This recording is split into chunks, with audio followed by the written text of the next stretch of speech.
잠시 후 여러분은 대항해 시대를 열게 한 신항로 개척에 대해 모두 알 수 있습니다. 자, 그럼 로빈의 기록을 시작합니다.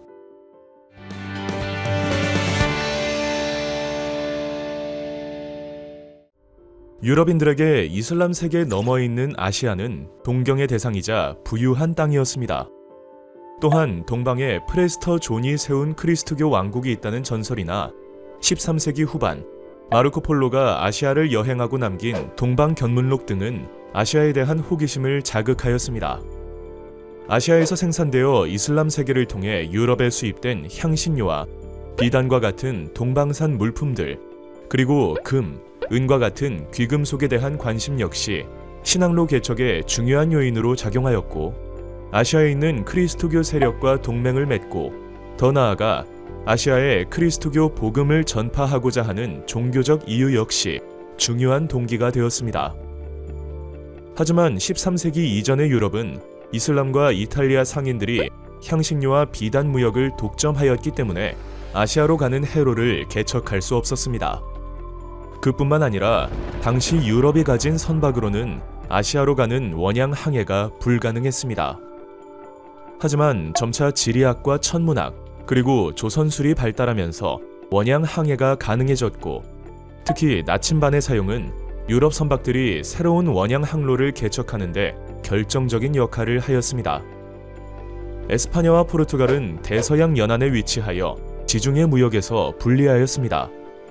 베네치아와 제노바 등 이탈리아 도시들이 동지중해 무역을 주도했기 때문에 포르투갈과 에스파냐는 새로운 항로를 개척하고 싶은 욕구가 더욱 컸습니다. 이 때문에 항해 왕자라 불리던 포르투갈의 에니크 왕자는 서아프리카 탐험을 후원했고, 덕분에 포르투갈은 서아프리카 항로를 먼저 개척할 수 있었습니다.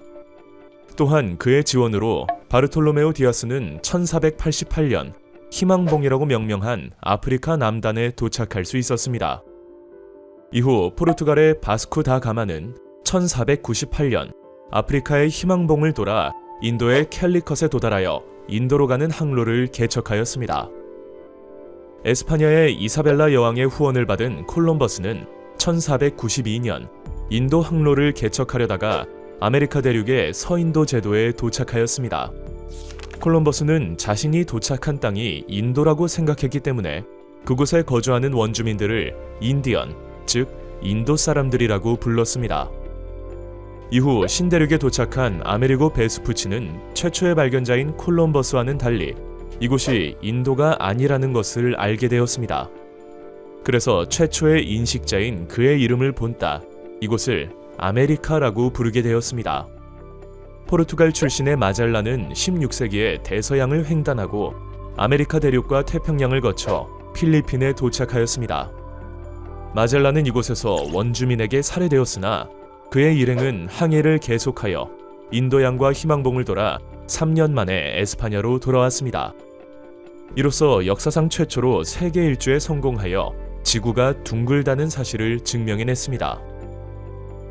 유럽인들의 침입 이전 아메리카 대륙에는 독자적인 문명들이 존재하였습니다. 멕시코만 연안에서 마야 문명을 일으킨 마야인들은 피라미드형 신전을 세웠고 천문학을 발전시켰으며 영과 이십진법을 사용하며 번성하였습니다. 그러나 급격한 인구 증가에 따른 토지 부족과 기후 변화로 인해 10세기 이후 쇠퇴하였습니다. 14세기경 중부 멕시코 고원에서 발전한 아스테카 문명은 전성기에 수도인 테노치티틀란에 30만 명의 주민이 거주할 정도로 크게 번성하였으며 1500년경에는 인구가 2천만 명이 넘을 정도였습니다. 아스테카인들은 그림 문자를 사용하였고 수도의 최고의 신인 태양신에게 바치는 거대한 피라미드식 신전을 건설하여 제사를 지냈습니다. 15세기 중엽 페루 남부의 안데스 고원에서는 잉카 문명이 발전하였습니다.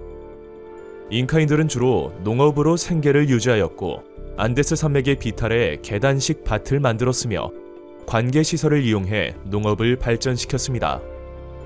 수도인 쿠스코에는 거대한 태양신의 신전이 있었고 해발 2400m 산 정상의 마추픽추 유적은 잉카 건축의 위대함을 잘 보여주고 있습니다. 하지만 아스테카 제국과 잉카 제국은 에스파냐의 코르테스와 피사로가 이끈 병사들에 의해 파괴되었습니다. 이들은 앞선 무기와 일부 원주민들의 조력으로 아메리카 문명들을 손쉽게 정복하였습니다. 코르테스는 3년 만에 거대한 아스테카 제국을 정복하였고, 피사로는 소규모 병력으로 잉카 문명을 무너뜨렸습니다. 신항로 개척으로 유럽의 교역망은 지중해에서 점차 대서양으로 확대되었고, 그 규모도 커졌습니다. 아메리카에서 재배된 상품 작물의 수요가 늘면서 유럽인은 아메리카 원주민의 노동력을 착취하였습니다.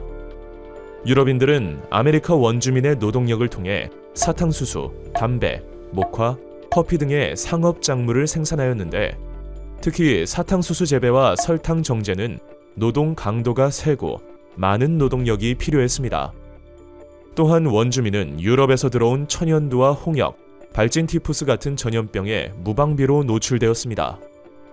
가혹한 노동과 질병으로 원주민의 수는 급격히 감소하였고, 유럽인은 아프리카인을 노예로 삼아 아메리카 대농장에 투입하였습니다.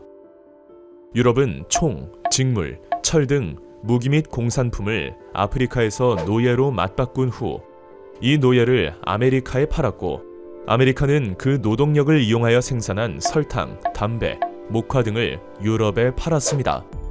이로써 대서양을 가로질러 유럽, 아메리카, 아프리카를 잇는 삼각무역이 성립되었습니다. 대서양 삼각무역으로 큰 이익을 얻고, 아메리카에서 은을 약탈해 세계 시장에서 사용할 결제 수단을 갖춘 유럽은 아시아에 진출하였습니다. 유럽의 참여로 세계 교역망은 하나로 합쳐지기 시작하였고, 아메리카의 은이 교역망 통합의 매개체가 되었습니다. 한편 아메리카 대륙에서 대량의 금, 은이 유럽에 들어오면서 유럽의 화폐 가치가 하락하였고, 물가가 크게 오르는 가격 혁명이 일어났습니다. 이에 주로 토지와 농업에서 나오는 수입에 의존하던 봉건 지주는 타격을 받은 반면, 상공업에 종사하던 신흥 상공업 계층은 큰 이익을 얻었고, 농노들의 지위도 향상되었습니다. 또한 대서양 삼각무역을 비롯하여 세계적으로 교역이 활성화되는 상업혁명이 일어나자 자본주의적 제도도 함께 발전하였습니다. 영국과 네덜란드 등은 동인도 회사를 앞세워 국외 진출을 주도하였습니다. 동인도 회사는 주식회사라는 새로운 형태의 기업이 발전하는 데도 크게 기여하였습니다. 또한 금융과 보험 제도가 발전함에 따라 원거리 교역에 어음을 사용함으로써 현금을 지참할 필요가 없었고, 원거리 교역에 따르는 위험을 줄일 수 있었습니다. 국제 교역과 금융에서 확보된 이윤과 시장은 훗날 유럽에서 산업혁명이 일어나는데 중요한 기반이 되었습니다. 과연 유럽의 역사는 어떻게 흘러갈까요? 나는 새도 떨어뜨리는 절대 왕정 편에서 아주 자세히 알려드리도록 하겠습니다. 로빈의 역사 기록.